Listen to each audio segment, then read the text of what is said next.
Good morning, friends. Living in revival, we read Galatians 2 and verse 20. I have been crucified with Christ. It is no longer I who live, but Christ lives in me. And the life which I now live in the flesh, I live by faith in the Son of God, who loved me and gave himself for me. Please pray with me.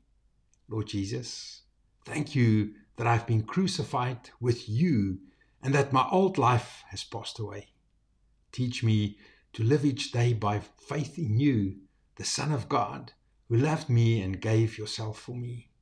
Father, revive my daily walk, not just on Sundays, not just in moments of excitement, but every day in surrender.